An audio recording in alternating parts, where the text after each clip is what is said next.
Channel my shakarpara.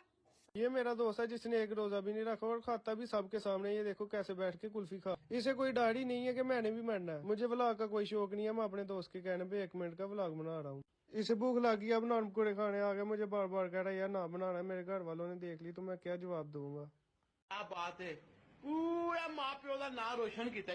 तेरे माँ प्यो जरूर सलाम, उन्होंने लोग फुला दे हाथ पा रहे होंगे। ये मेरा दोस्त हमेशा अपने गाँव के पास आके बदतमीजी करता और भाग जाता है। मेरे घर से काले आ रही है, मैं जाने लगा। अब देखना कैसे भागता था मेरे पीछे। देखा मैं बिल्कुल ठीक हूँ, तुम सब। ओह माय गॉड, ये क्या हो गया? ये तो वायरल हो गया। मैं व्लॉग अपने दोस्त के कहने पे बना रहा था। मुझे व्लॉगिंग का कोई शौक नहीं है।